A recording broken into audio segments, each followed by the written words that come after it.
BRS party కార్యాలయంలో TV channel నడపడం ప్రస్తుతం తెలంగాణలో హాట్ టాపిక్ గా మారింది. ఇన్నేళ్లు బీఆర్ఎస్ అధికారంలో ఉండటంతో ఆ విషయాన్ని ఏ అధికారులు పట్టించుకోలేదు. కాంగ్రెస్ ప్రభుత్వం అధికారంలోకి రావడంతో ఇప్పుడిప్పుడే వాస్తవాలు బయటపడుతున్నాయి. పార్టీ కార్యాలయం కోసం ప్రభుత్వం నుంచి తీసుకున్న స్థలంలో వ్యాపార కార్యకలాపాలు నిర్వహించడంపై అధికారులు చర్యలు చేపట్టారు. రెవెన్యూ అధికారులు నోటీసులు కూడా ఇచ్చారు. మరి రెవెన్యూ అధికారులు ఇచ్చిన నోటీసుల్లో ఏముంది? కార్యాలయం తరలించాలని చెప్పారా? కొన్నేళ్లుగా తెలంగాణ భవన్లోనే కేసీఆర్ ఛానల్ టీ న్యూస్ ను నడిపిస్తున్నారు. అయితే తాజా నోటీసులతో న్యూస్ ఛానల్ ను తరలిస్తారా లేదా అక్కడే ఉంచుతారా అన్నది చూడాలి.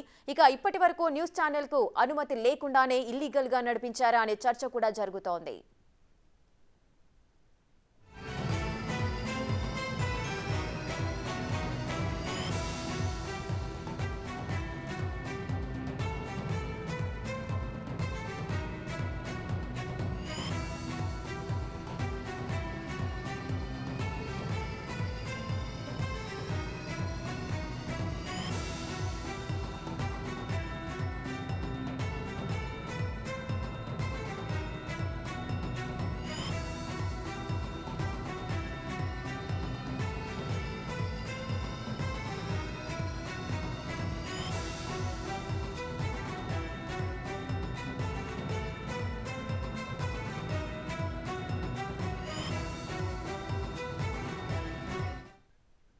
రైటిక బీఆర్ఎస్ పార్టీ కార్యాలయంలో టీ ఛానల్ నడపడం ప్రస్తుతం తెలంగాణలో హాట్ టాపిక్ గా మారింది.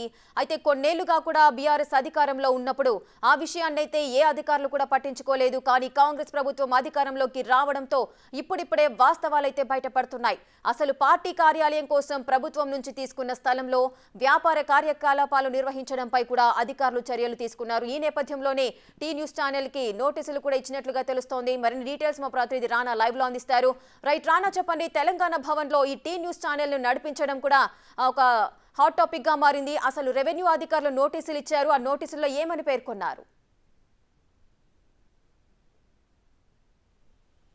2004 నవంబర్ 27వ తారీఖు, ముఖ్యంగా ఈ డేట్ను బాగా గుర్తుపెట్టుకోవాల్సినటువంటి విషయం. ఎందుకంటే అప్పటి రాష్ట్ర ముఖ్యమంత్రి రాజశేఖర రెడ్డిగా ఉన్నారు. అప్పుడు బీఆర్ఎస్ సంబంధించినటువంటి ఎమ్మెల్యేలు కానీ కేసీఆర్ కానీ వీళ్ళందరూ కూడా ముఖ్యమంత్రి దగ్గర ఒక పిటిషన్ పెట్టుకున్నారు. మాకు పార్టీ కోసం స్థలం కేటాయించమనేసి కూడా అప్పుడు రిక్వెస్ట్ లెటర్ పెడితే అప్పుడు దాదాపు 1 ఎకరం వరకు కూడా అప్పుడు బీఆర్ఎస్ పార్టీ కోసం అప్పటి ముఖ్యమంత్రి మంజూరు చేయడం జరిగింది. ఒక యార్డ్ వచ్చి 100 రూపాయలు చొప్పున కూడా వాళ్ళకి ఇచ్చినటువంటి నేపథ్యం అయితే కనపడుతుంది. అదే దాదాపు 4840 స్క్వేర్ యార్డ్స్ ఈ మొత్తం మనం విజువల్లో చూడబోతున్నాం. ఇప్పుడు మనం వెనకాల ఉన్నటువంటి ఈ యొక్క ప్లేస్ తెలంగాణ భవన్ అనేది చాలా క్లియర్గా కనపడుతుంది కదా. అక్కడ దాదాపు 3 ఫ్లోర్లు కూడా కనపడుతున్నాయి మనకి. ఆ ప్లేస్ని దాదాపు 1 స్క్వేర్ యార్డ్ వచ్చి 100 రూపాయలకి అప్పుడున్నటువంటి పరిస్థితుల్లో అప్పుడు ఆ రాష్ట్ర ముఖ్యమంత్రి ఉమ్మడి రాష్ట్ర ముఖ్యమంత్రి ఉన్నప్పుడు రాజశేఖర రెడ్డి అప్పుడు కేటాయించాడు. దానికి కూడా అప్పుడు కొన్ని నియమ నిబంధనలు కూడా పెట్టడం జరిగింది. ఎందుకంటే ఇది కేవలం పార్టీ ఆఫీస్ కోసం మాత్రమే ఈ ల్యాండ్ అనేది అలాట్ చేశామని కూడా చెప్పడం జరిగింది. దాంతో ఎటువంటి వాణిజ్యపరమైనటువంటి ఇవి కానీ అలాగే రెసిడెన్స్కి సంబంధించినటువంటి కట్టడాలు కానీ జరగకూడదు, అలా ఉండకూడదు, అవి ఇల్లీగల్ అవుతాయనేసి కూడా అప్పుడు చాలా క్లియర్ కూడా చెప్పడం జరిగింది. అప్పుడు జీవో నెంబర్ 955లో 55 రిలీజ్ చేశారు రెవెన్యూ డిపార్ట్మెంట్. అప్పుడు ఇది వచ్చి 27/11/2004 అప్పుడు ఈ యొక్క జీవోని రిలీజ్ చేశారు. రోడ్ నెంబర్ 2లో ఉన్నటువంటి ఈ ల్యాండ్ ఏదైతే ఉందో దాదాపు ఎకరం దాకా ఉంది. 4850 స్క్వేర్ దాకా కూడా ఉన్నటువంటి నేపథ్యం ఏర్పడుతుంది. అప్పుడు చాలా క్లియర్గా కూడా వారు చెప్పిన నేపథ్యం ఏర్పడుతుంది. ఎటువంటి రెసిడెన్షియల్ కానీ కమర్షియల్ పర్పస్ కానీ ఈ యొక్క ల్యాండ్ కేటాయించినటువంటి విషయాన్ని కూడా వాడకూడదు అనేసి కూడా, దాంతోపాటు ఎటువంటి ఇన్స్టిట్యూషన్స్ కూడా నడపకూడదు అనేసి కూడా వారు చాలా క్లియర్గా జీవీలో పొందుపరిచినట్టుగా మనకు తెలుస్తుంది. ఇదే విషయాన్ని గతంలో కాంగ్రెస్ పార్టీకి సంబంధించిన రాముల్ నాయక్, మాజీ ఎమ్మెల్సీ రాముల్ నాయక్ హైకోర్టు దృష్టికి తీసుకెళ్లడం జరిగింది. ప్రభుత్వం దాదాపు 2011 నుంచి కూడా ఇల్లీగల్గా బీఆర్ఎస్ భవన్లో అక్కడ పైన ఫ్లోర్లో టీ న్యూస్ని అక్రమంగా నడుపుతుంది. అప్పటి నుంచి కూడా ప్రభుత్వానికి వారు వచ్చినటువంటి వారు అనేక కోట్లాది రూపాయలు కూడా టీ న్యూస్ పేరుతో కూడా వాళ్ళు దండుకున్నారు. ఏకంగా 2014లో ఎప్పుడైతే బీఆర్ఎస్ ప్రభుత్వం అధికారంలోకి వచ్చిన తర్వాత అప్పటి నుంచి కూడా 2014, 2015 1 సంవత్సరంలో దాదాపు 11 కోట్ల రూపాయల దాకా కూడా గవర్నమెంట్ అప్పుడు అలాట్ చేసింది వీరికి అనేది కూడా యాడ్స్ రూపంలో అలాట్ చేసిందంటూ కూడా ఆయన కోర్టు దృష్టికి కూడా తీసుకెళ్ళడం జరిగింది. దీంతో ఈ యొక్క విషయం అనేది బయటకు వచ్చింది. అప్పటి నుంచి కూడా ఇల్లీగల్గానే ఈ యొక్క టీ న్యూస్ అనేది ఛానల్ని ఇక్కడ నడుపుతున్నారనేది కూడా కాంగ్రెస్ నేతలు వాపోతున్న నేపథ్యం. ఇదే విషయాన్ని గత 15 రోజుల ముందు కూడా వారు మరొకసారి కూడా తెరపైకి తీసుకొని వచ్చారు. దీనిపైన ఇప్పుడు హైకోర్టులో కూడా విచారణ జరుగుతుంది. విచారణ జరుగుతున్నప్పుడు ఇప్పుడు రెవెన్యూ డిపార్ట్మెంట్కి సంబంధించిన అధికారులు గతంలో 10 సంవత్సరాలు ఎప్పుడు కూడా వీరికి నోటీస్ ఇవ్వలేదు, ఖాళీ చేయమని అడగలేదు. అసలు ఇక్కడ ఎందుకు ఈ ఛానల్ నడుపుతున్నారనేసి కూడా ఒక్కరోజు కూడా క్వశ్చన్ చేయలేదు. క్వశ్చన్ చేయకపోతే ఇప్పుడు గవర్నమెంట్ మారింతో గవర్నమెంట్ ఈ విషయం పట్ల చాలా సీరియస్గా ఉందనే నేపథ్యంలో ఒక పక్క కోర్టులో విషయం ఉన్నప్పటికీ కూడా హుటాహుటిన రెవెన్యూ అధికారులు ఇప్పటి వరకు 2 సార్లు తెలంగాణ భవన్లో ఇన్ఛార్జ్ ఉన్నటువంటి శ్రీనివాసరెడ్డికి నోటీసులు ఇచ్చారు. వెంటనే మీరు ఎప్పటి లోపల ఖాళీ చేస్తారు, అక్కడ వాణిజ్యపరమైనటువంటి అంశాలు ఉన్నాయి, టీ న్యూస్లో చాలా వరకు కూడా యాడ్స్ కూడా వస్తున్నాయి, అది ఎక్కడా కూడా వారు ఫ్రీగా కూడా వేయటం లేదు, అది ఎక్కడ చారిటీ కూడా కాదు, పక్కా కాదు ఛానల్ కాబట్టి ఖచ్చితంగా మీరు ఇక్కడి నుంచి కూడా ఖాళీ చేయాలి అనేది కూడా వారు చెప్పినటువంటి నేపథ్యం కనపడుతుంది. ఆ లేఖలో కూడా వాళ్ళు ఇచ్చినటువంటి నేపథ్యం కనపడుతుంది. సో ఏదేమైనా కానీ ఇప్పుడు ఆ లేఖను కూడా చాలా సీరియస్గానే బీఆర్ఎస్ నాయకులు కూడా తీసుకున్నారు.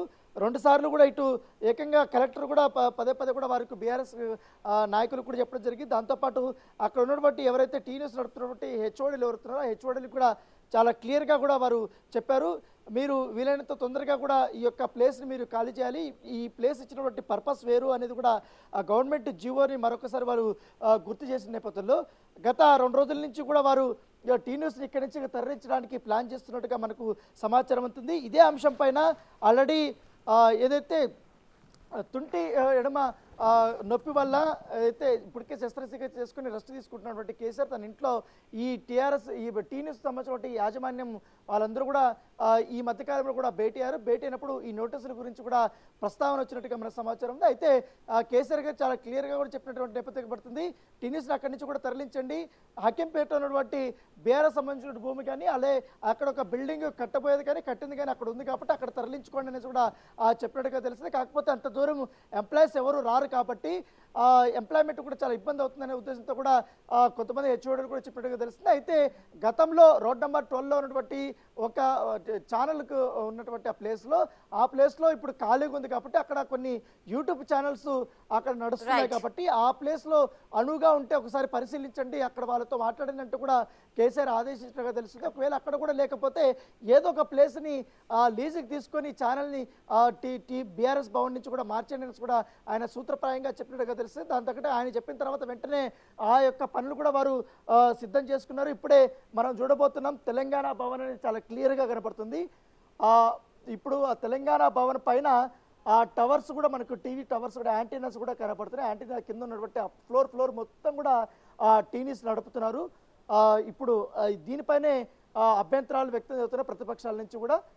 సో ఎట్టి పరిస్థితుల్లోన దాన్ని ఖాళీ చేయాలి. పైగా ఇప్పుడు వాళ్ళు ఖాళీ చేయకపోతే ప్రభుత్వం ఇచ్చినటువంటి ఆ భూమిని వెనక్కి తీసుకోవాలంటే కూడా కోర్టులో పిల్లి వేశారు కాబట్టి దానిపైన చర్యలు తీసుకోవాలంటే కూడా ఇప్పటికే గవర్నమెంట్కి హైకోర్టు నుంచి కూడా ఆర్డర్ రాబోతుందని కూడా ఇప్పటికే రాముల నాయక్ చెప్పిన నేపథ్యంలో మరొక వారంలో 10 రోజుల న్యూస్ ఇక్కడి నుంచి కూడా తరలించబోతున్నట్టుగా మనకు సమాచారం ఉంది. మరో అనువైన ప్లేస్ వాళ్ళు చూసుకున్న తర్వాత అక్కడికి షిఫ్ట్ చేయబోతున్నట్టుగా తెలుస్తుంది. Rekha. Right, thank you Rana, thanks for the live details.